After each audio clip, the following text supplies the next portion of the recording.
4 जून नंतर मोदीच पंतप्रधान होणार असं छगन भुजबळ म्हणतायत। विरोधकांकडून दिशाभूल करण्याचा प्रयत्न सुरू आहे।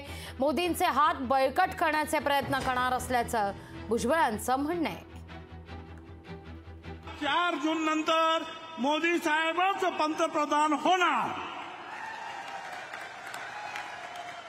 अहो ते होणार म्हणून तर मागण्या करतोय, नाही कशाला मागण्या केल्या असल्या। होणार, पंतप्रधान पदावर मोदी साहेबच बसणार। आणि म्हणून आपण सगळ्यांनी ते आल्यानंतर उभं राहून त्यांना सांगितलं पाहिजे की तुमचे हात बळकट करण्यासाठी नाशिक जिल्ह्यातून जेवढे म्हणून मोदी साहेबांचे उमेदवार आहेत, महायुतीचे उमेदवार आहेत, त्या सगळ्यांना आम्ही दिल्लीला पाठवणार आहोत। लोकशाही मराठी ऐका, पहा, जागरूक रहा।